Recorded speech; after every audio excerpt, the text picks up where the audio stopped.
Well, welcome to Newcastle Borough Council's Cabinet meeting today, joined by members and officers in the room and also a fellow councillor in the public gallery. I'd like to introduce Councillor Andy Fear, who's Portfolio for Strategic Planning. I'd like to introduce Councillor David Hutchins, Portfolio for Sustainable Environment, and also Councillor Craig Scalding for Leisure, Culture and Heritage. And on my right is Councillor Stephen Sweeney, Deputy Leader for Finance, Town Centres and Growth, and I'm Councillor Simon Tagg, Leader of the Council. We'll move now to apologies. I have one apology from Jill Heatham, so if we could note that, please. Item 3 is minutes of the previous meeting, to consider the minutes of our last meeting, which are attached on page 5 to page 11. Can we agree those are correct record? Okay, thank you. Item 4 is Wally's Quarry odour issues update. First item on our agenda now for the last few years, giving an update on the current situation with the odours from the now closed landfill of Wally's Quarry, and also some of the working that's been happening with partners since our last meeting. But I'll hand over to the Chief Executive, who's going to give a brief introduction. Thank you, Leader. I've now lost count of which number report this is related to Wally's Quarry, but we continue on with progress of both monitoring the site and pleased to report again that odours are under control. The temporary works that the Environment Agency has undertaken do appear to be holding up well, as expected, through this wetter period. We're now into the autumn, and we'd asked from a multi-agency perspective that all agencies continue to be vigilant over this period to check for any recurrence of odour or nuisance for our residents. The most recent assessments for October the spot readings detected zero odour at all locations that officers undertook those. Work continues on a multi-agency basis around the next steps for the site as part of our handover from the situational arrangements into recovery arrangements. There's a further meeting of officers this week to carry that forward following a meeting of each of the relevant subgroups of that activity.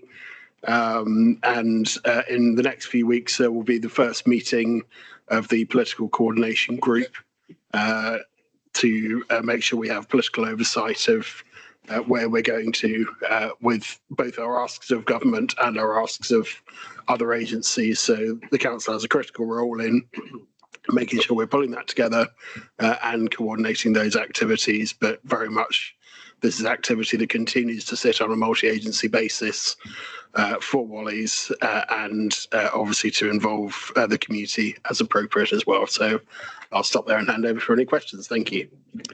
Thank you, Gordon. I think, yes, we've had a particularly wet period over the last few weeks, haven't we? And I can remember this time last year, similar weather conditions that led to a massive outpouring of odours from this site, which eventually led to the culmination of what had been probably 18 months, 2 years work by the Environment Agency and lobbying by this council and by the community primarily to get the place a closure notice on this place. So to have the figures still being so low during this period, we've still got obviously the winter to come, and the colder air and the colder periods usually lead to more odours as well. So we wait to see that. We're not out of the woods yet on this, but I think what we're seeing from the site now is control and proper work being done to maintain the current position. But my worry is, and we talked about this at Cabinet and at Council, I'm sure it's other members' worries and officers as well, is that, of course, at the moment, the Environment Agency is using the bond money which it had, which was from the previous operator. But once that money is spent, then there needs to be a decision on a way forward on to restore and cap this site. And we've said, obviously, that needs government intervention, seeing as this is an issue that really transcends Newcastle. It's a policy issue, I think, as well, how the government are going to deal with landfills that go awry, such as this. And of course, we're still disappointed and not giving up hope yet that there will be a public inquiry into this. I watched the other night another programme relating to the post office inquiry into the awful surroundings of the what took place where postmasters were in harm's way because of computer glitches and computer says no and civil servants not doing the right thing. And I think this is a very similar case, and I think that this is affecting people's lives, it's affecting people's health, and the longer-term effects we may not know for some time. And so that it doesn't happen again anywhere else, so we can learn the lessons, and we can also hold people to account. People seem to move around in civil service and government, not taking responsibility for the actions or lack of action which they've taken. So I think we still press that, and that should be a major part of our sort of lobbying going forward. Interesting that the political meetings are taking place. Look forward to attending those, and of course I'll report back to council and cabinet and the community. What we haven't seen yet is a stakeholder meeting being set up by the Environment Agency so that people can tune into that, whether that's in Teams or it'd be good if it was done in person. But the EA have never really been up for doing that. That needs to be something which they consider, and I'll be pressing that when I meet with them on the political side, which Gordon has outlined, which is going to come up over the next month or two. So I'm going to open it up now to comments or any questions. First of all, Andy. Yeah, thanks very much. Well, let's start with the good news, and the good news are the figures that we see in front of us. We would have expected this time of year, if things had stayed as they were, for these figures to be any much worse. And the fact they're not reflects, I think, on the fruits of the campaigning that have been done here locally to stop this this problem. On the other hand, I would entirely agree with the leader's comments about other things. So it is a shame that we don't have a public inquiry. I think we live in a period of time where, rightly or wrongly, there is a lot of mistrust of government and government agencies. And people have the sense that people do the wrong thing, they get away with it, that no one is ever called to account. And the fact that seemingly the Secretary of State wants to keep kicking the can down the road in this respect only leads, I think, to that erosion of confidence in government. So it's a great shame. And I'd love to see our MP pressing harder in the Houses of Parliament to get that inquiry, which I think people around here want, they deserve, and we do need to know why this was allowed to happen. I also share the concern about the bond, and again, this has been expressed in full council, and I'm happy to express my point of view again, which is that it was national government who allowed this to happen in the face of both borough and county decisions about this site. They made this mess. They should now not expect people to have local taxation raised around here to fix that mess. That mess should be fixed by those who made it in the first place. Thank you, Andy. Good point. Steve. I don't simply wish to reiterate what everybody else has just said, although I could, because I agree with every word of it. It is encouraging now. When you look back at the records, there should be absolutely stinking like high heaven at the moment, and it's not. I'm also concerned about this bond when the money runs out. The government said nice words and the Environment Agency nice words, but it's going to be a lot of money to be paid for this. And we opposed it, the county council opposed it, the government put it through. Where's the money going to come from to do it? And I say nice words are all very well, but we're going to need money to get rid of this wretched smell. Well, to keep it's gone now, but to keep it away, for this blight to the people of Newcastle for a number of years, and we didn't put it there. Other people accepted it, and somebody needs to pick the tab up for it, and people in Newcastle shouldn't be the ones to do that. Thank you. Thank you, Steve. So recommendations are to note on doing that. I think, again, I would thank our officers here at the Borough Council for the work that they do, continually monitoring. We'll continue to do that and continue to report back to Cabinet and full council on this. And I will also, as I say, go to those meetings with the EA, with our local MP, with the others, health and county around the room, and bang the drum for that funding you talk about, Andy, to restore and cap. It shouldn't be local taxpayers through the through this council or the county council that should be paying for this. It should be, as Steve has said, a government decision to open this site right next to our town centre, and then to allow houses to be built on top of it as well, remember, again being rejected by this council. That needs to be the way forward on this. So all agreed the recommendation? Great. Thank you. That brings us then to our second item, which is local government reorganisation and devolution. We're reporting back now ahead of a submission to the government on the 28th of November. And of course, as we've always started off when we've debated local government reorganisation, this forced local government reorganisation that was sprung upon us almost a year ago now, when devolution didn't merge, it splurged into scrapping councils, doing away with the shires, which have served the two tiers that have served this country well for many years, and to follow a government agenda which has obviously now been voted through twice in Parliament, and each time our local MP has voted for it as well. We think the current arrangements is the two-tier system of government works. It provides the high standard of services that we need, and also provides that local impact as an input, both here in the district, but also on a county level. So the first thing we say is we don't want that to be scrapped and we don't want that to be changed. But we know we have to put a proposal in as well. So following full council's decision in March, we engaged a consultant, as is required by the government, of course, wasting money. And they have brought some proposals back for us now, which we will be taking to full council to recommend and get their views on a Newcastle unitary based on the existing borough boundaries. In that meantime, we've done a survey. Obviously, 6 out of 10 people backed the Newcastle option. And a lot of people said that they thought that the services would deteriorate on a bigger footprint. So that's really the driving force behind our proposals, that we want to keep things local. We want to see services delivered locally and not delivered on a larger footprint. And certainly, as the consultation feedback said as well, not in a North Staffordshire Stoke arrangement, which would certainly be a merger, if not a takeover by the City of Stoke of our borough, which we would not want to be part of.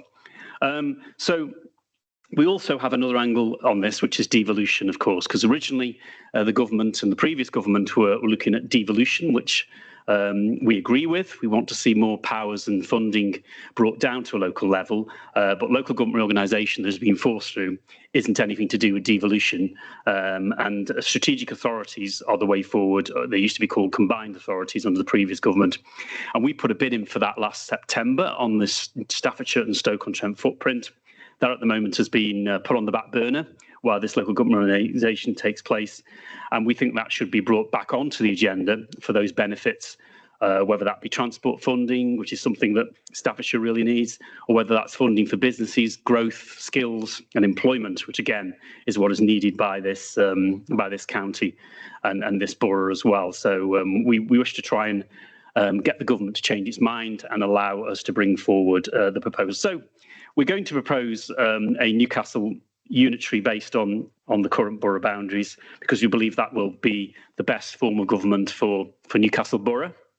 And that's what we will take to full council on the 19th of November. And that's what we will submit in our proposals to the government by the deadline of the 28th of November. I'm going to open it up now to questions and comments from Cabinet members. Andy. Thanks very much. Again, why are we debating this? Why are we spending money on this where we could be spending this on frontline services? It's crazy. It's been imposed on us, and it's not about efficiency, as we all know. It's about gerrymandering. It's an absolute farce. Nor is it devolution. In fact, it's the reverse of devolution. What we're seeing here is the sucking away of powers from a local borough-based authority to a higher-based authority where people don't have that local knowledge. So the whole thing is a topsy-turvy farce at the end of the day. I'm proud to say that the group I'm in is the one which has all the time resisted this from the very, very beginning.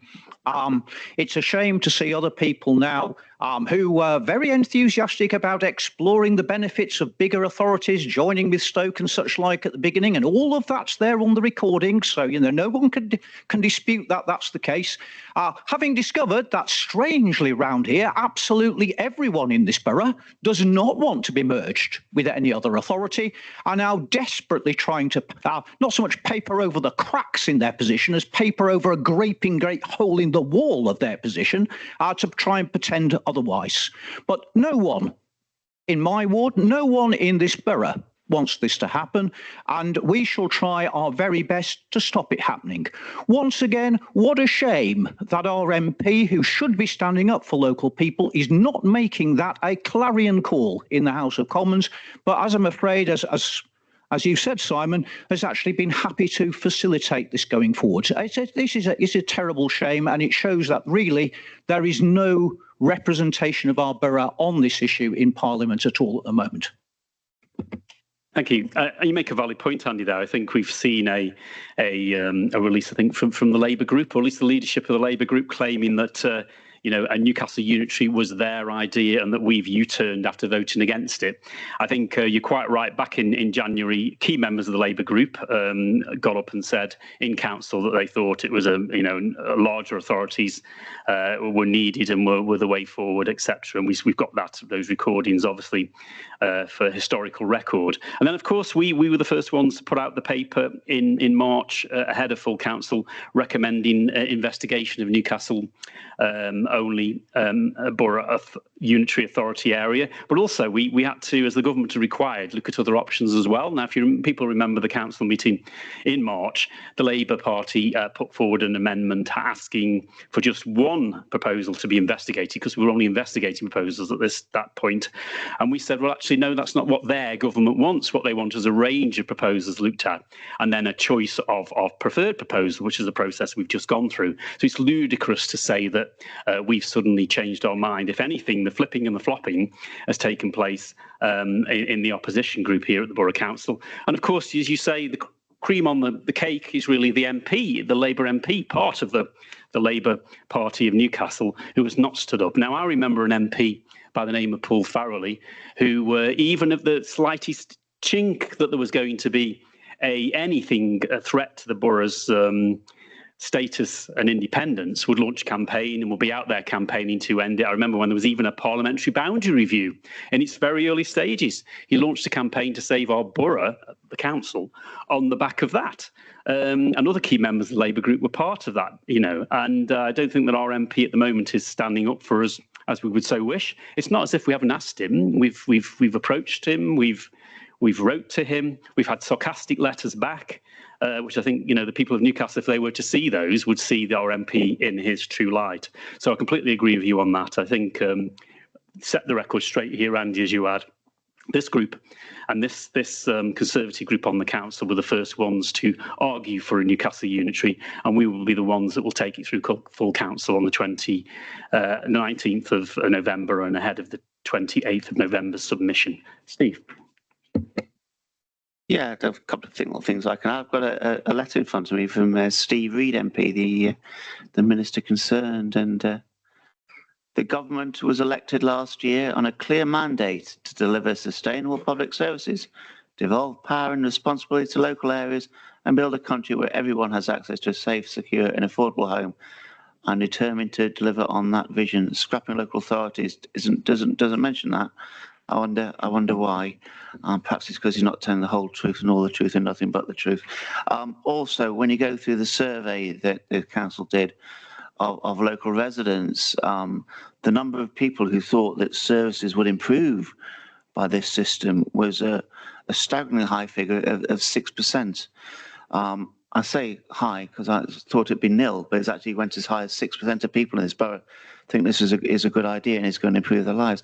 We all know it's not. We all know that services aren't going to get any better. They're not going to be cheaper. In fact, they're going to cost more. They're not going to be run as well. We're going to be run from areas that aren't Newcastle-under-Lyme, run by people who aren't from Newcastle. I think it's an appalling scheme.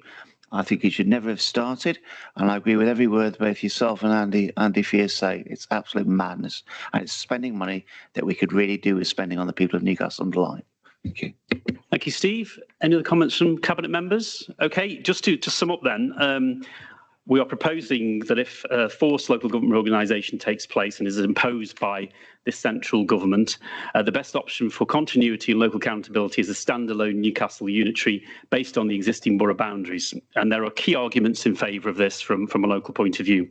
As has been mentioned, the local survey evidence showed that 6 in 10 people backed the Newcastle-only option if reorganisation is forced, and only 6% were confident that services would not decline under a much larger authority. And of course, we now have a petition that's gone through the 9,000 barrier now, say, for a petition. This proposal will maintain local accountability and identity, and a unitary covering the current borough area will preserve the continuity of governance arrangements and also a more local responsive council to our residents and businesses. It will also minimise disruption. The borough stresses in our proposals using the existing borough boundaries means minimal change to residents, businesses and governance in general, and maintain obviously the local focus of services, which we've done very well with over the last few years. And of course, we have that proven service delivery under the two-tier system. We've saved £10 million budget savings over the last 10 years here at this council, and that's through annual efficiency savings, which have been taking place annually, of course. We want to protect the local tax base and use all of that money here in Newcastle, which we would do under Newcastle Unitary. We'd be providing all of the services that our local residents use and access, and they will be controlled locally from here in the Borough Council. There is also that in these proposals, we protect against a loss of identity and lead to that accountability we've talked about. Larger unitaries dilute the links between local councillors and their local populations, and also their access to local services. So it's really key that we fight for this, and I agree with you, Andy, that we fight all the way through to full council and beyond, and also that we lobby our MP further as well on the back of this. And I think the recommendations are a number of them. It's just worth spending some time just going through those as well before we move on. And the Cabinet notes the recent developments of Her Majesty's Government in respect to local government reorganisation and English devolution, which includes in the report. Note the work undertaken to date with stakeholders to prepare a final submission document ahead of November the 28th, and recommend to full council at its meeting on the 19th of November a unitary council for Newcastle-under-Lyme on its preferred boundary. On devolution, which of course let's not lose sight of that Newcastle Borough Council supports cooperation with other councils in Staffordshire, that's all of them, county council districts in the city, setting out a devolution framework for Staffordshire and Stoke-on-Trent, endorses the submission of a document focused on devolution and Staffordshire's ability to deliver against devolution themes without recourse and completing local government reorganisation. Supports a strategic authority geography at a suitable regional footprint to give the strategic authority parity of esteem with other reasons. And that's about having the right size, that when we are imposed a mayor upon us, that mayor has the same standing as other mayors in the country. And as I've often said, we've got Premier League mayors, don't we? We don't want to be a Division 2 mayor, or even, dare I say, what's the name of the non-league now, Andy? Well, if you're talking about the mighty Newcastle town, we're talking about the Northern Premier League, which I think is better than the Premiership.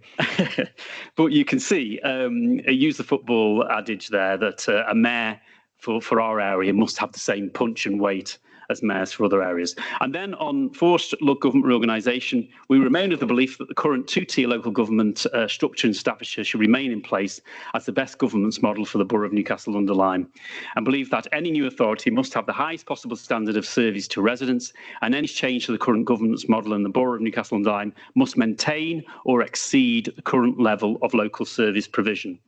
And we request that the government fully fund their selected forced government reorganisation so that local authorities in England are not left short of money, meaning that local services suffer or that council tax is increased. And then also request that Newcastle-under-Lyme's members of Parliament provide active support for these proposals and advocate them to Her Majesty's Government. And then the final proposals are that authorise that myself, in conjunction with the Chief Executive, to make any required updates to the Newcastle-under-Lyme Borough Council's final submission to the Government following the full council meeting on the 19th of November before submission to the Minister by the 28th. And then note that further reports will be brought to Cabinet and Council at the appropriate time as local government reorganisation develops. Do we agree all those recommendations? Thank you.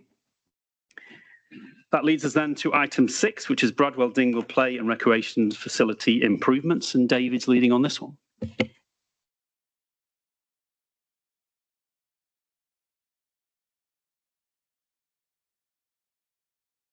Yeah, thank you, Leader. This item on the agenda today is to update Cabinet on the delivery of play and recreational facility improvements to the Bradwell Dingle in line with the needs of residents and the users of the site.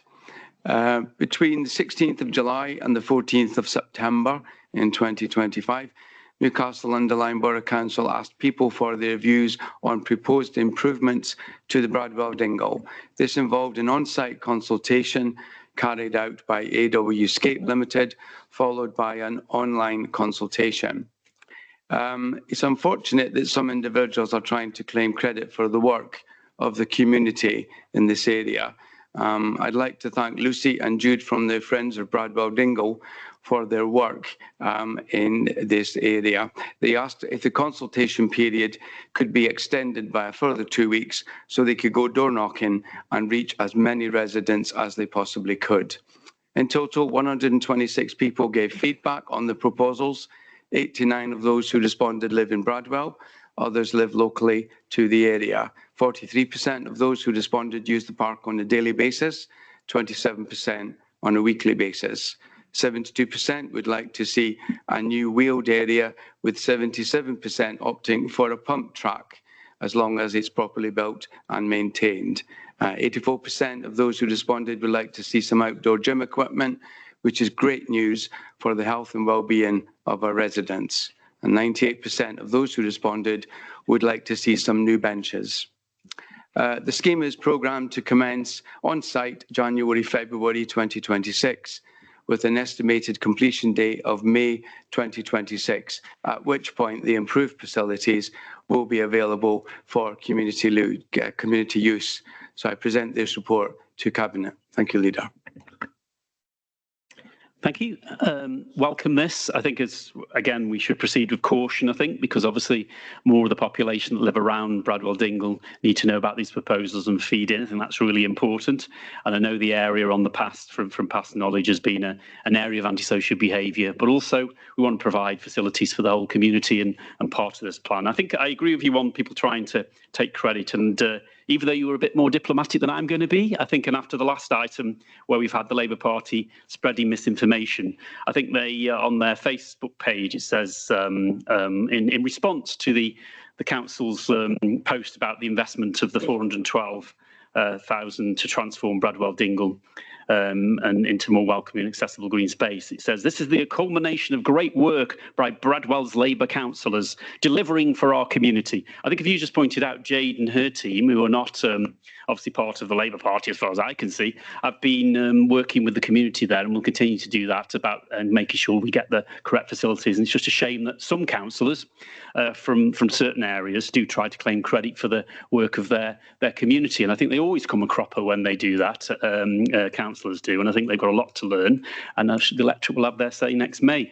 But I completely support the report you put forward, David, and I think there's a lot to work to do on this still, and under your leadership, I think with the community, we can get those facilities which they want and have that feed in from them, which I think is really crucial. But I'll open it up now to comments or questions. Craig. Thank you, Leader. Yeah, thanks, David. This is a great report. I'd just like to pick up on a couple of things that are quite encouraging. In 2.1, I think there's quite a good bit of feedback here. I mean, some points that I'd like to pick up on that is 81% of respondents found it easy access, and we want a bit more of an improvement to the actual main entrance to the facility. So this will facilitate pushchairs and wheelchairs, which is always great for a facility like this. The CCTV helping curb ASB antisocial behaviour. One thing in particular is that 72 would like to see a new wheeled area, with 77% opting for a pump track. Now, this is something that we've had for a couple of years now in Kidsgrove at Newchapel, with a pump track there. This was met with a bit of, it wasn't too welcome when they first proposed it in Newcastle, because people thought that there'd be a growth in antisocial behaviour. It's actually been the exact opposite of that. It's been a great success in Newchapel. It curbs antisocial behaviour. It brings the community, brings families in, people with the kids, the children, babies, even pushchairs, and it secures the place as a plot, as a safe green space, and that I would really welcome to this project. Basically, I think it's just a good news story, and I look forward to seeing this development when it finishes and the positive effect that it will have on the community. Thank you. Thank you, Craig, and good points made there, I think, and needs to bring people along with us on these developments, isn't it? And that's what these recommendations are about today, and the consultation with local residents continuing. Over to any other comments or questions from anybody? No? Okay. So we've got the recommendations before us. We received the report and endorsed a detailed scheme for improvements to the Bradwell Dingle, and also authorised the Deputy Chief Executive in consultation with the Portfolio for Sustainable Environment, David, to award a consultancy contract to undertake further consultation, designs and delivery of the project. All agreed? Agreed. Thank you. Next item on our agenda is the allocation of Section 106 monies to the development scheme at Marsh Parade, Newcastle, and Andy's leading on this one. Yeah, thanks very much. So Marsh Parade, but actually the area that many of us knew as the Zanzibar, the old nightclub. This, I think, is very much a good news story. The Zanzibar site has been vacant for the best part, I think, of 15 years now. First just as an empty building, then of course demolished after that. It is a gateway to Newcastle, so getting something going there I think is important. It's not been an easy site to develop. I've been on the planning committee for a fair number of years, and I can think of at least 2 previous schemes that were proposed there, worked on, but never came to anything. So I think this one, where again the developer has worked very hard with the council to produce something I think we're all happy with, is a big plus. And of course this is for affordable housing, 63 units of affordable housing. Now nothing in this sublunary abode is perfect, but I think the last planning committee, when this was put through, everybody agreed that this was as good as it was going to get. Because it's a hard site to develop, financially, it is expensive, and it needs help. It needs help from the town bid, town deal money that we got on the previous government. It needs this little bit more help to get it over the line, and we've got these S106 monies available. Now is an ideal opportunity to get something up and running, which will look good as people coming into town. It will provide affordable housing for large numbers of people, because there's a clear need for that there. So I would urge colleagues to support this entirely. It seems to me entirely a good news story. Thank you, Andy. Any comments? Steve? I agree entirely with Andy. I think it's in a site that's been long waiting to be developed. There's been a couple of schemes, like you said, and this is real good progress, and it's a gateway to the town now. You come down there and you've got this new block of flats as you come to it. No, it's excellent news, and it's 63 more affordable houses, which is always needed. Could I just intervene and say, I know for some people, when the building was taken down, that rather splendid groceries painted sign has become a much loved local landmark, and that will be preserved in this scheme. So that's a nice little plus as well. Thank you. So obviously repurposing the 106 money is the recommendation here. So just a clarification that 106 money was for housing to be spent on housing anywhere in the borough. Would you like to confirm that? If I can press the button correctly, absolutely, yes. This money is available for the borough, and this is the obvious and ideal place to spend that money to allow this very, very useful scheme to go forward. And I agree with you. It's a site which we've waited a long time to be developed. It used originally the demolishment of the old nightclub building was on the back of some advanced town deal money, which is 5 years ago now. We've had other schemes come forward that haven't been able to bring before that, even the demolishment, wasn't it? It was on the existing buildings without demolishment. So I think it's great to see this moving forward. Also, there's the enterprise unit parts on North Street as well, which will be good for businesses to move in there as well. So I think a really good scheme to take forward, and another site within the town centre that's been redeveloped on the back of all the other regeneration that's going on. So I think it's quite right that we use this 106 money that's there for this purpose in our borough to enable us to bring this development to conclusion finally, and to get that site developed after a long wait. But I'm really pleased that obviously the advertising sign on the old sign there, which was discovered on the side of the old row of terrace houses there, will be preserved within this application, which is really good. And it's a gateway to the borough, isn't it, as we come down from Hartshill there. So to see that, and also a new development, will be an improvement from what has been there for the number of years. Anything further to add, Andy, before we move to the recommendation? No, I just think, as I say, I think this is an entirely good news story, so I would urge colleagues to support the recommendations in front of them. Okay, so recommendations agree the allocation of that 916,363 towards the cost of the redevelopment of the scheme on Zanzibar, the former Zanzibar nightclub site on Marsh Parade, Newcastle. All agreed? Agreed. Thank you. That then brings us to the item 8, contract award for repairs to J2 main pool roof. Andy, Steve. Yeah, it's a two-part of this. I'll start and then Craig's going to finish it. The cost of this is 262,000. 64,000 has got to come out the capital programme, which is why it's coming through me. The contract is for X amount of money, but the 64,000 is for all the other things like associated fees, so structural engineer, architect, and principal designer. So it's the full package will be £262,000. Thank you. We do have a confidential report with more details on that commercially sensitive details, which we'll come on to later. But Craig. Thank you. I mean, this is, unfortunately, the Jubilee Centre will have to be closed from December up until March of this year. I mean, it's inevitable. To delay this would get ongoing deterioration to the main roof and just end up costing more and more in costs and contractor costs. I would like to commend the officers for their hard work on this in scheduling the project with minimum disruption to the pool. Now, that includes the swimming gala events for Staffordshire County Council qualifying deadline for the 2026 championships. So I know that this will be appreciated by the swimming club members, and I know the work for the officers hasn't been easy on this. One thing I will highlight is this is only the main pool that's going to be closed. The smaller pool is going to be open throughout the period, and the gym's going to be open throughout the entire period. So it shouldn't affect any membership growth in January and February, and it gives no one an excuse to miss out on any New Year's resolutions they may want to make. All right, thank you. Thank you, Craig. And we'll all need to make those. Yes, I think it's that main point, isn't it? It's the main pool that will be out of operation during this period, but the centre is open for business for all of the other activities which you pointed out. And I think I saw a headline in the paper that said problem-plagued leisure centre to close for repairs.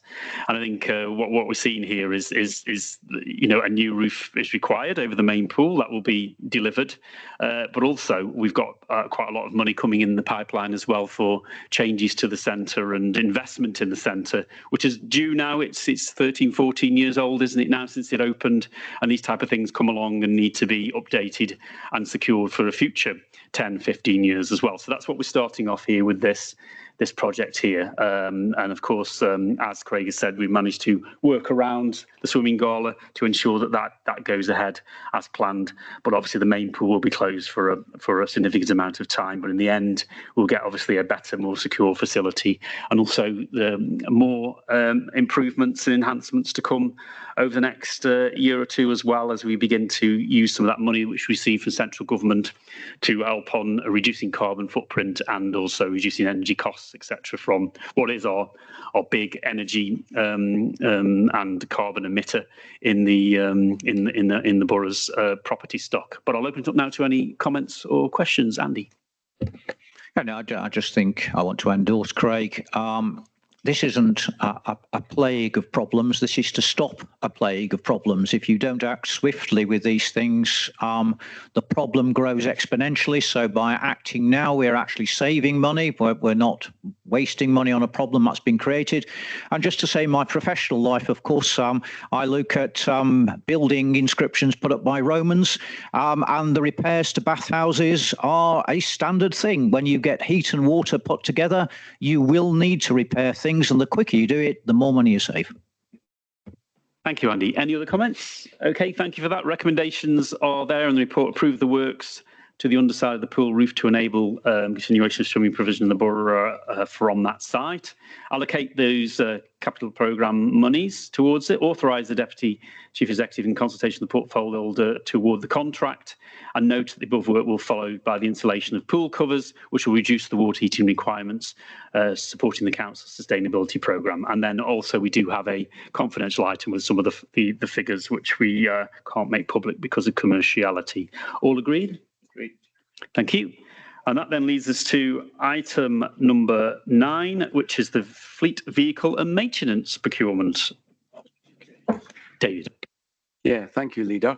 The purpose of this report is to gain approval for the procurement of up to 10 refuse collection vehicles and 8 food waste collection vehicles, either through direct purchase with separate in-house maintenance or via contract hire, including maintenance. The current vehicle fleet utilised for the council's dry recycling and food waste collections needs to be replaced within the next 18 months. And with vehicle lead times now being very long, procurement needs to start to commence this year to ensure delivery by mid-2027. A standard 26-tonne RCV now costs in excess of £250,000, but up to £500,000 if the fleet was to move to electric. Food waste vehicles are around 110,000 for diesel and 200,000 for electric. As I said earlier, the 2 main options to consider and test for the procurement is to go out to procurement to purchase the vehicles and they will be maintained in-house, or to go out to procurement for a contract hire solution with maintenance included. It is recommended that a procurement exercise is undertaken looking at both options and do a full analysis of both options. We can then undertake to see which is the best one, which is the financially preferable option for the council and for our residents. Within the council's current capital programme, we do have 19.2 million set aside for vehicle procurement between now and 2030. So the money is already within the capital programme. And as I said, a full review and the benefits of the 2 options will be done after we obtained all the information, and we can then make a very informed decision as to which option we go with. Thank you, Leader. Thank you. Support this one. I think it's something we planning ahead, getting the right vehicles for the service we want to provide, and making sure we provide a good service, whether that's recycling or any other service to the council. And as you pointed out there, planning ahead is what we've always done in this area. Since we've sorted out the recycling system from the one we inherited and got it on an even keel, and one that residents actually can rely on more than they could in the previous system we inherited in 2017. And this will set fair the service going forward in the future. But open it up to comments now, Andy. I'd just like to congratulate David for looking forwards again. And I think what this shows is that we're not going to have a break in service. This will be seamless. And again, as you've just said, Simon, that means that people can rely on us to provide a very much a front of house service that people look to. This is one of the things I think that people absolutely think a council should be providing in a good way. And I'm very pleased to say I think that we've done exactly that. Obviously, again, these things won't get any cheaper, so planning for them now is a good thing. All I can say is let's hope that the Chancellor doesn't have a nasty surprise in the endless tax rises we're going to get. That one will be on refuse vehicles as well, but let's hope not.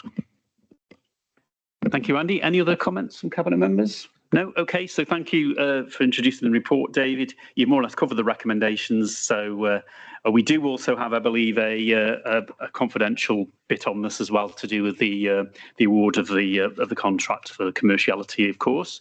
But with those recommendations on the public agenda, do we all agree? Great. That's great. Thank you. That brings us then to item 10, which is the forward plan. Just press the button so that works for us. OK. First couple of pages cover this meeting today and the items which we brought. Then we have a December meeting on the 2nd of December where we'll be having the Q2 finance performance, so another Wallis Quarry update, savings proposals for the budget 26-27, a Newcastle Town deal update, Newcastle bus station upgrade works, and a housing and homelessness strategy. Then in January 2026, that will be revenue and capital strategies, phase 7 borough tree planting strategy update, schedule for fees and charges, a Wallis Quarry update, and then the Q3 financial report. And then through to February goes on approval for the award of the contract of health and safety monitoring, revenue and benefits strategies, and a Wallis Quarry update will take us through to the 3rd of March 2026. All agreed? Agreed. Thank you.